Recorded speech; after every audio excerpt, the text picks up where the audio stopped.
Pane, můžou nás nahnat do tělocvičny, ale hrát nás nepřinutí. Rozhodli jsme se, že dokončíme, co jste začal, pane. Jo, nechte nás bejt, kouči. Máme poprdel práce. Brej poprdel.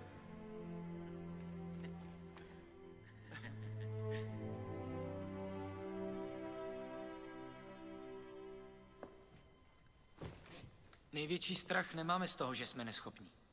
Největší strach máme z toho, že jsme nepřemožitelní. Je to naše světlo, ne temnota, co nás nejvíc děsí. Hrou při zdi světu neposloužíte, není nic osvíceného na tom, když se budete krčit, aby se lidé kolem cítili lépe. Byli jsme stvoření, abychom zářili. Není to jen v někom z nás, je to v nás všech. A když dovolíme našemu světlu zazářit, nevědomky tím dáváme možnost ostatním učinit totéž. A když se zbavíme vlastního strachu, zbavíme tím navždy strachu i ostatní.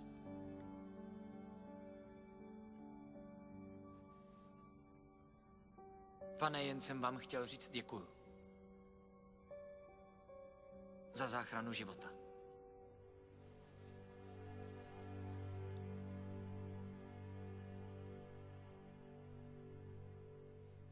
Díky, pánové. Vám všem.